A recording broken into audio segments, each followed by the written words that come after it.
ചാരയും വാറ്റും ഒക്കെ ആയിട്ട് അന്ന് കേസിലൊക്കെ ഉണ്ട്. നാട്ടുകാരൊക്കെ എടുത്തിട്ട് അടിച്ചിട്ടുണ്ട്. പല വീടുകളിലും ചെന്ന് കയറി വാറ്റുവാകുമായിരുന്നു. അത് തന്നെ ഒരു ആൾക്കാർക്ക് സംശയം. കാരണം മറ്റ് മുസ്ലിം സഹോദരങ്ങൾ പൊതുവെ ഇങ്ങനെ ജ്യോതിശാലയിൽ ഇത്തരം അന്ധവിശ്വാസങ്ങളെയൊന്നും നമുക്ക് പ്രോത്സാഹിപ്പിക്കാൻ പറ്റത്തില്ല. കോവിഡ് കാലത്ത് തന്നെ പക്ഷെ ആരും പരാതി കൊടുക്കാനിട്ടാണ് ഒരു ബെഡ്റൂമിൽ നിന്ന് മറ്റൊരു ബെഡ്റൂം അകത്ത് എന്തോ ദോഷമാണെന്ന് ഇയാൾ കള്ളം പറഞ്ഞ് വെളിയിലോട്ടിറങ്ങി ഓടി. അതിലൊക്കെ വീട്ടിൽ ചെന്ന് കയറിയത് ഈ ഭിത്തിയിലൊക്കെ ഇടിച്ചിട്ടുണ്ട്. ഭിത്തിയിലെല്ലാം ബ്ലഡ് ഉണ്ട്. അത് നാട്ടുകാർ സമ്മതിക്കത്തില്ല. BJP നടുവും ഒരുപാട് ക്രിമിനൽ കേസുകൾ ഉണ്ടായിട്ടുണ്ട്. അടിപിടി കേസുകൾ. അദ്ദേഹം കൊണ്ട് മധ്യ സൽക്കാരമൊക്കെ നടന്ന് കുറച്ച് ഫുട്ബലൊക്കെ ഉണ്ടാക്കി വെക്കും. മുരാരി ബാബു അതെ അറിയപ്പെടുന്ന ഒരു തന്ത്രിയായിട്ടൊക്കെ മാറി, സ്വയം പ്രഖ്യാപിത തന്ത്രിയായി മാറി. ഇപ്പോൾ 16 വയസ്സുള്ള കുട്ടിയെ പീഡിപ്പിക്കാൻ ശ്രമിച്ചെന്ന കേസിലാണ് അകത്തായിരിക്കുന്നത്. BJP ആണ് പ്രതിഷേധ സമരം നടത്തിയത്. ഓഫീസിൽ വീട്ടിലേക്കാണ് പ്രതിഷേധം. വീട്ടിലേക്ക് അദ്ദേഹത്തിന്റെ ഈ ജ്യോതിശാലയത്തിലേക്ക്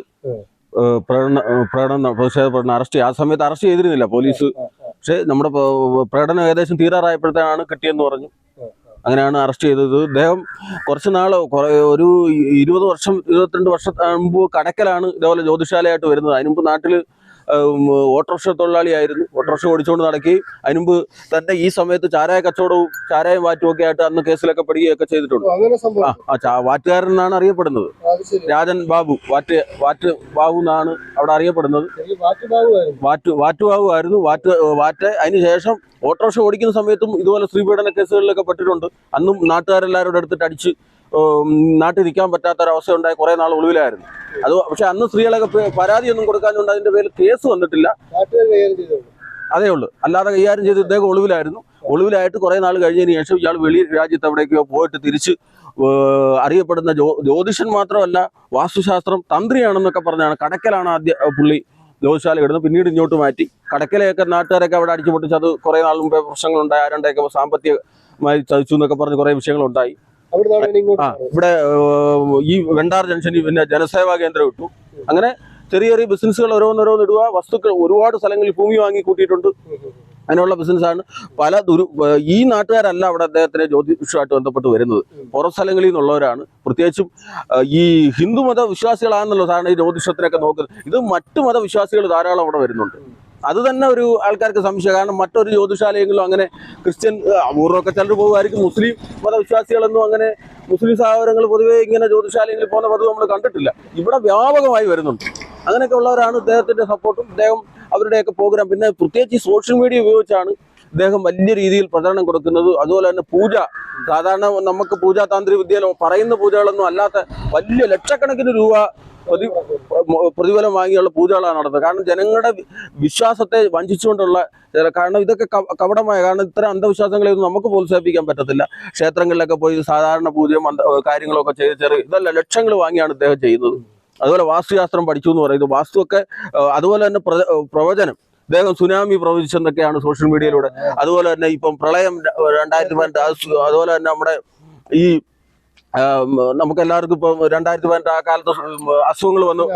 അല്ല, കോവിഡ് കാലത്ത് തന്നെ രാജ്യത്തും ലോകത്തും വ്യാപകമായ പകർച്ചവ്യാധികൾ വരുമെന്നും പറഞ്ഞ് അദ്ദേഹം പ്രവചിച്ചെന്നും പറഞ്ഞുകൊണ്ടൊരു വീഡിയോ അവകാശപ്പെടുന്നു. അത് പണ്ട് കൊടുത്ത വീഡിയോ ആണെന്ന് പറഞ്ഞുകൊണ്ടൊരു വീഡിയോ ഇപ്പൊ ഇറക്കിയിട്ടുണ്ട്. അത് പിന്നെ ഇറക്കിയതാണ്. എന്നിട്ട് അദ്ദേഹം പ്രവചിച്ചു എന്നാണ് അവകാശപ്പെടുന്നത്. അന്നൊന്നും ആരും ഇതൊന്നും അറിഞ്ഞിട്ടില്ല.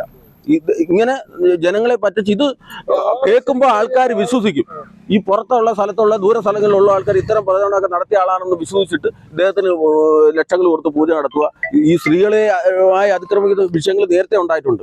പക്ഷെ ആരും പരാതി കൊടുക്കാനിട്ടാണ് ഇദ്ദേഹം ഒതുക്കി തീർക്കുന്നത്. അതുപോലെ അദ്ദേഹത്തിന്റെ വീടും ഒക്കെ വളരെ ദുരൂഹമായ രീതിയിലാണ് നിർമ്മിച്ചിരിക്കുന്നത്. ഒരു പൂജാ റൂമും ഈ ജ്യോതിഷം നോക്കുന്നതിന് അകത്ത് തന്നെ മറ്റൊരു 2 ബെഡ്റൂം. അങ്ങനെ ആരും സാധാരണ പണിയാറില്ല. ബെഡ്റൂമൊക്കെ എന്ന് പറഞ്ഞാൽ ഹാളിൽ നിന്ന് ബെഡ്റൂമുകളൊക്കെയാണ് പണിയുന്നത്. ഒരു ബെഡ്റൂമിൽ നിന്ന് മറ്റൊരു ബെഡ്റൂം അകത്ത് ഈ ബെഡ്റൂമൊക്കെ ഒന്നും ജനൽ വെക്കുന്നില്ല.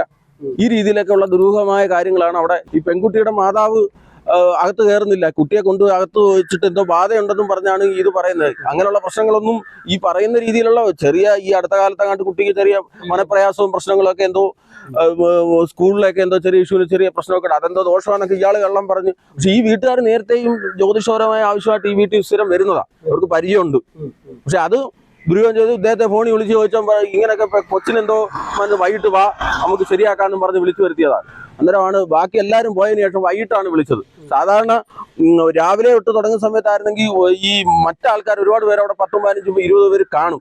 ഇത് പുള്ളി വൈകിട്ട് വരാൻ പറഞ്ഞതിൽ തന്നെ ദുരൂഹതയുണ്ട്. എല്ലാവരും പോയിട്ട് വൈകിട്ട് വരാൻ പറഞ്ഞ തന്നെ ദുരൂഹതയുണ്ട്. ഇത് അദ്ദേഹത്തിന്റെ വീട്ടിലുള്ള ഭാര്യയോ അല്ലെങ്കിൽ വേലക്കാരൊക്കെ ഉള്ളതാണ്, അവരാരും അറിഞ്ഞിട്ടുമില്ല. അവരൊക്കെ പിന്നീട് അറിയുന്നത്. അങ്ങനെ ബഹളം ഉണ്ടാക്കി. സത്യത്തിൽ ഇത് പിടിക്കപ്പെടാൻ കാരണം ഈ പെൺകുട്ടി നിലവിളിച്ച് വെളിയിലോട്ടിറങ്ങി ഓടി അയലൊക്കെ വീട്ടിൽ ചെന്ന് കയറിയതുകൊണ്ട് മാത്രമാണ് അവർ അന്നേരം പോലീസിനെ അറിയിച്ചു. ശരീരത്തെല്ലാം ബ്ലഡെല്ലാം ഒലിക്കുന്നുണ്ടായിരുന്നു. അങ്ങനെ ഒരു സാഹചര്യം ഉണ്ട്. ശരീരത്തെല്ലാം മുറിവുണ്ട്. അതുകൊണ്ടാണ് ഇപ്പം യഥാർത്ഥ പോലീസ് അന്നേരം തന്നെ ഓടി തല്ലിയതും ഭിത്തിയിലൊക്കെ ഇടിച്ചിട്ടുണ്ട്. ഭിത്തിയിലെല്ലാം ബ്ലഡ് ഉണ്ട്. ഇടിച്ചിട്ടുണ്ട് എന്നുള്ളതാണ് പോലീസ് പറയുന്നത്. നമുക്ക് നേരിട്ട് പെൺകുട്ടിയോട് ചോദിക്കാൻ പറ്റത്തില്ല. എന്നാലും പെൺകുട്ടിയുടെ റിലേറ്റീവ് ഒക്കെ നമ്മളുമായിട്ട് ബന്ധപ്പെട്ടിട്ടുണ്ട്. ഇത് പക്ഷേ ശക്തമായിട്ട്, കാരണം ഇദ്ദേഹത്തിനെതിരെ ഇനി ജ്യോതിഷാലയം ഈ രീതിയിൽ അവിടെ നടത്താൻ നമ്മൾ ഒരു കാരണവശാലും BJP നാട്ടുകാർ സമ്മതിക്കത്തില്ല. BJP നെടുവത്തൂർ പഞ്ചായത്ത് ഇത് സമ്മതിക്കത്തില്ല. BJP അതിശക്തമായിട്ട് സമരം നടത്തി. എന്നിട്ടും മറ്റ് രാഷ്ട്രീയ പാർട്ടികളുടെയൊക്കെ പല, പ്രത്യേകിച്ച് സംസ്ഥാനം ഭരിക്കുന്ന രാഷ്ട്രീയ മന്ത്രി ഉൾപ്പെടെയുള്ളവരുടെ സഹായം ഇദ്ദേഹത്തിനുണ്ട്. അവരുമായിട്ടാണ് ഇദ്ദേഹത്തിന്റെ സൗഹൃദം. പിന്നെ വിദേശ രാജ്യങ്ങളിലൊക്കെ നിരന്തരം പോകുന്നുണ്ട്. പിന്നെ ഒരു മീഡിയ ചാനൽ മേധാവി നിരന്തരം അദ്ദേഹം ഇപ്പം ഈ അടുത്ത സമയത്ത് ഇദ്ദേഹത്തെ വെച്ചൊരു പ്രോഗ്രാം ചെയ്തു. അതേ ആ മാധ്യമപ്രവർത്തകർ മറ്റൊരു ചാനൽ ഇരുന്നപ്പോഴും ഇദ്ദേഹത്തിനെ വെച്ചിട്ട് നിരന്തരം ഇതിലുള്ള പ്രോഗ്രാം ചെയ്ത് ഇദ്ദേഹത്തെ ബൂസ്റ്റ് ചെയ്യുന്ന പരിപാടികൾ. ഇതൊക്കെ ഇത്തരം അന്ധവിശ്വാസങ്ങളെ പ്രോത്സാഹിപ്പിക്കുന്നവരെ ഒന്നും മാധ്യമങ്ങൾ സപ്പോർട്ട് ചെയ്യാൻ പാടില്ല. കാരണം ലക്ഷങ്ങൾ മേടിച്ച് ഇതുപോലുള്ള കള്ള പൂജകളൊക്കെ ചെയ്യുക ഒക്കെ പറയുന്നതൊന്നും നമുക്ക് പാത ഒഴിപ്പിക്കാതെ ഈ കാലത്ത് അതൊക്കെ തട്ടിപ്പാണ്. ഇതൊക്കെ കേൾക്കുന്ന ഏത് വ്യക്തിക്കും അറിയാം. ഇതിനു മുമ്പും പലയിടത്തും ഇത്തരം സംഭവം ഉണ്ടായി, മരണം സംഭവിച്ചിട്ടുണ്ട്. ഇതും ശരിക്കും പറഞ്ഞാൽ ഈ ഭിത്തിയിലൊക്കെ ഇടിച്ചിട്ട് ഈ കുട്ടിയെ കൊല്ലാനുള്ള ശ്രമം ആയിരുന്നു. പക്ഷെ കുതിരി ഓടി തള്ളി മാറ്റിയിട്ടിട്ട് കഥ പറഞ്ഞ് ഓടിയതുകൊണ്ട് മാത്രമാണ് രക്ഷപ്പെട്ടത്. അല്ലെങ്കിൽ ഇത് കുട്ടിക്ക് മറ്റെന്തോ സംഭവിച്ചാണ് വീട്ടുകാരെല്ലാം കൂടെ പറഞ്ഞത് അത് തീർത്ത് ഇയാൾ രക്ഷപ്പെട്ടു പോയാൽ. ഇതിപ്പോ ഈ രീതിയിൽ കേസ് വന്നത് തൊട്ട അയലൊക്കത്ത് വീട്ടിൽ ചെന്ന് കയറി അവർ പോലീസിനെ വിളിച്ചു. എന്തായാലും പോലീസ് കൃത്യമായിട്ട് ആക്ഷൻ എടുത്തു. എന്തായാലും പ്രതി കസ്റ്റഡിയിലായിട്ടുണ്ട്. ഇനി ഈ ജ്യോതിശാലയെ ബന്ധപ്പെട്ട പ്രവർത്തനം ഈ നാട്ടുകാർ ഒരു കാരണവശാലും അനുവദിക്കില്ല. ഓട്ടോറിക്ഷ ഓടിക്കുന്ന സമയത്തും ഒരുപാട് ക്രിമിനൽ കേസുകൾ ഉണ്ടായിട്ടുണ്ട്. അടിപിടി കേസുകളും ഈ സ്ത്രീ വിഷയമായി ബന്ധപ്പെട്ട കേസുകൾ പണ്ടും ഉണ്ടായിട്ടുണ്ട്. നാട്ടുകാരൊക്കെ എടുത്തിട്ട് അടിച്ചിട്ടുണ്ട്. പല വീടുകളിലും ചെന്ന് കയറി അങ്ങനെയൊക്കെ ഉള്ള പ്രശ്നം. അന്നൊന്നും ആ ഒരു 20-25 വർഷം മുമ്പുള്ള സാഹചര്യത്തിൽ അന്നൊന്നും അങ്ങനെ പരാതികളോ അന്നും മാധ്യമങ്ങളൊന്നുമില്ല, പരാതികളൊന്നും ആരും കൊടുക്കത്തില്ല. അല്ലെങ്കിൽ കൊടുക്കുമ്പോൾ പലർക്കും പേടിയാണ്. അതുകൊണ്ട് വലിയ കേസുകളായിട്ട് വന്നിട്ടില്ല. ചാരായ കേസ് വന്നിട്ടുണ്ട്, പക്ഷെ ഇത്തരം കേസുകളൊന്നും വന്നിട്ടില്ല. വാറ്റ് ഭാവമാണ്. ആദ്യം ജനുവിൻ ആയിരുന്നല്ലോ. വാറ്റ് ചാരായ നിർത്തലാക്കുന്നതിന് മുമ്പേ ഇദ്ദേഹം വാറ്റ് കാര്യങ്ങളുള്ള ആളാണ്. നിർത്തലാക്കിയതിന് ശേഷം ഒരാൾക്ക് ഇയാൾക്ക് സപ്പോർട്ടില്ല. പക്ഷേ പുറത്തുനിന്നുള്ളവർ നാട്ടിലാർക്ക് എല്ലാവർക്കും അറിയാമല്ലോ. സാധാരണ ഒരു ജ്യോതിഷൻ അല്ലെ ഒന്നി പരമ്പരാഗതമായിട്ട് വരും. അല്ലെങ്കിൽ ഇപ്പോഴത്തെ കാലത്ത് പലരും തിരുവനന്തപുരം സംസ്കൃത കോളേജിലൊക്കെ പോയി ജ്യോതിഷവും പഠിച്ചിട്ട് വരുന്നവരൊക്കെ ഉണ്ട്. വാസ്തു കൺസൾട്ട് അങ്ങനെ പഠിക്കുന്നവരുണ്ട്. അതല്ലാതെ വരുന്ന ജ്യോതിഷന്മാരെന്ന് പറയുന്നത് പരമ്പരാഗതമായിട്ടൊക്കെ പഠിച്ചാൽ വർഷങ്ങളായിട്ട് ആ പേരുള്ള ആൾക്കാരാണ്. അല്ലാതെ ഒരു സുപ്രായത്തിൽ ഓട്ടോ ഓടി ചാരായ കച്ചവടം നടത്തിയ ഒരാൾ കുറച്ചാൾ നാട്ടിൽ തിരിച്ചു വന്ന ജ്യോതിഷാലയോ അതുപോലെ ഈ സാധാരണ ഈ ഒരാളും ഇങ്ങനെ തന്ത്രിയാണെന്നൊന്നും പറയത്തില്ല. ഒരുപാട് ക്ഷേത്രങ്ങളുടെ പ്രതിഷ്ഠ നടത്തിയിട്ടുണ്ട് എന്നൊക്കെയാണ് ഇദ്ദേഹം അവകാശപ്പെടുന്നത്. ആ സമയമൊക്കെ നിശ്ചയിക്കുന്നു. ഇത്തരത്തിലൊക്കെയാണ് പറയുന്നത്. ഇവിടുത്തെ ഒരിക്കലും ISRO ഉൾപ്പെടെയുള്ള ആരും ഇദ്ദേഹത്തെ അവർക്കൊന്നും ഒരു പരിചയമില്ല. അവരാരും സമീപിച്ചിട്ടുമില്ല. ഇദ്ദേഹം സ്വയം അവകാശപ്പെടുകയാണ്. തന്ത്രിയ ഒരുപാട് ക്ഷേത്രങ്ങൾ അദ്ദേഹം പ്രതിഷ്ഠ നടത്തിയിട്ടുണ്ടെന്നാണ് അവകാശപ്പെടുന്നത്. പക്ഷെ അതിനെപ്പറ്റി യാതൊരു തെളിവും ക്ഷേത്രത്തിൽ മോഷണം പോയപ്പോൾ ഇയാൾ കണ്ടുപിടിച്ചു. അങ്ങനെ പലതും ഇദ്ദേഹം അവകാശപ്പെടുകയാണ്. ഇദ്ദേഹം പണം കൊടുത്തുമൊക്കെ അവിടുത്തെ ഏതെങ്കിലും ഒരു കമ്മിറ്റിക്കാരെ കൊണ്ടൊക്കെ ഇദ്ദേഹത്തെ ഞങ്ങൾ സമീപിച്ചായിരുന്നത് പിന്നീട് പറയും. പോലീസ് കണ്ടുപിടിക്കും മോഷണം പോയ സാധനമൊക്കെ. ഇങ്ങനെ ഒരു പ്രശ്നം ആകുന്നതിന് മുമ്പ് എന്തുകൊണ്ടാണ് ഈ രാഷ്ട്രീയ പാർട്ടികളോ അല്ലെങ്കിൽ സാമൂഹ്യ പ്രവർത്തകരോ ഒക്കെ ഈ കാര്യത്തെ എതിർക്കാഞ്ഞത് എന്തുകൊണ്ടാണ്? ഇവിടെ ബാധ ഒഴിപ്പിക്കലും പ്രശ്നങ്ങളായിട്ട് ഒരാള് ഇത്തരത്തിലൊരു പ്രശ്നമൊന്നും ഈ നാട്ടിലെങ്ങും നമുക്കറിയത്തില്ല. നാട്ടിലെങ്ങും ആരുടെയും പരാതികളില്ല.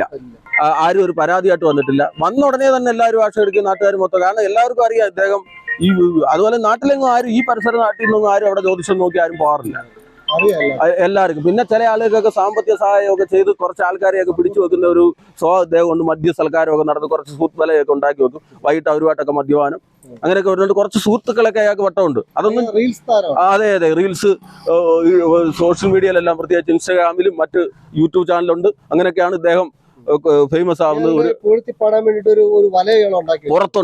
പുറത്ത് വലയുണ്ട്. ഇതേ ഈ പീഡന കേസ് പെട്ടപ്പോൾ തന്നെ ആ നമ്മുടെ പല മാധ്യമങ്ങളും വന്ന് ഇട്ടപ്പോൾ അതിന്റെ ഒക്കെ കമന്റായിട്ട് ഇദ്ദേഹത്തെ സപ്പോർട്ട് ചെയ്തുകൊണ്ടാണ് ഒരുപാട് കമന്റുകൾ നമ്മൾ ട്രാപ്പിലാക്കി എന്നൊക്കെ പറഞ്ഞുകൊണ്ട് കുറെ കമന്റുകൾ.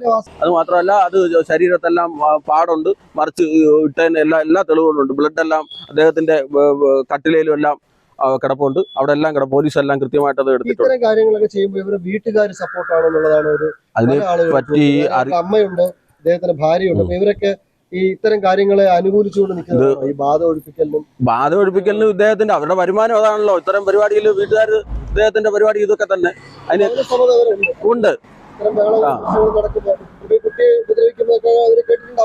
അത് പറയാൻ പറ്റത്തില്ല. അവരുടെ വീടിന്റെ ഒക്കെ കാണുമ്പോൾ അവര് സെപ്പറേറ്റ് ആണ്, അപ്പുറത്തെ വേറെ വഴിയാണ്. അത് അവരുടെ വീടിന്റെയും കിച്ചന്, ആ ബെഡ്റൂം കാര്യങ്ങളൊക്കെ ഇത് സെപ്പറേറ്റ് ആണ്. അതുകൊണ്ട് തന്നെ ഇത്തരം സംഭവങ്ങൾ അറിയണമെന്നില്ല. പക്ഷെ ഈ പൂജയും ഇതൊക്കെ വീട്ടുകാർക്കെല്ലാം അറിയാവുന്നതാണ്. വർഷങ്ങളായിട്ട് അവരെല്ലാരും കുടുംബമായിട്ട് യോജിച്ച് തന്നെയാണ് ഇദ്ദേഹം വർഷങ്ങളായിട്ട് ചെയ്യുന്ന. ഏകദേശം ഒരു 20-25 വർഷമായിട്ട് ഇത്തരം പ്രവർത്തനങ്ങളുണ്ട്. ഇനി എന്തായാലും ഇത്തരം തട്ടിപ്പുകൾ നാട്ടിൽ നടത്താൻ അനുവദിക്കുന്നുള്ള തീരുമാനം തന്നെയാണ്. പൂർണ്ണമായും ഇത്തരം തട്ടിപ്പുകൾ നടത്താൻ നമ്മൾ സമ്മതിക്കത്തില്ല. അദ്ദേഹത്തിന്റെ സ്ഥാപനം ഇനി നടത്താൻ സമ്മതിക്കത്തില്ല. ഇപ്പൊ എന്തായാലും പോലീസ് അത് അടച്ചിട്ടിരിക്കുകയാണ്. ഇനി വന്നാലും നമ്മൾ ഈ ജ്യോതിശാലയം എന്ന് പറയുന്ന പരിപാടിയായിട്ട് അദ്ദേഹത്തിന് മുമ്പോട്ട് പോകാം. BJP തന്നെ തീരുമാനിച്ചിട്ടുണ്ട്. പൂർണ്ണമായും ആ സ്ഥാപനം നടത്തി നാട്ടുകാരെ പറ്റിക്കുന്ന ഇത്തരം പരിപാടികളുമായി ഇനി അദ്ദേഹത്തിന് ജനങ്ങളെ പറ്റിച്ച് ഇപ്പൊ തന്നെ അതാണ് 2 ദിവസത്തിനകം അദ്ദേഹവുമായി ബന്ധപ്പെട്ട ചില സോഷ്യൽ മീഡിയയിലൊക്കെ ഇദ്ദേഹത്തെ ചീറ്റ് ചെയ്താണ്, ഇത് തട്ടിപ്പാണ്, പൈസയ്ക്ക് വേണ്ടി ചെയ്തതാണെന്നും പറഞ്ഞുകൊണ്ട് പ്രചരണം കൊടുക്കുന്നുണ്ട്. ഈ നാട്ടിൽ ഇനി പ്രവർത്തിക്കാൻ പറ്റുന്ന സാഹചര്യം നിലവിലില്ല.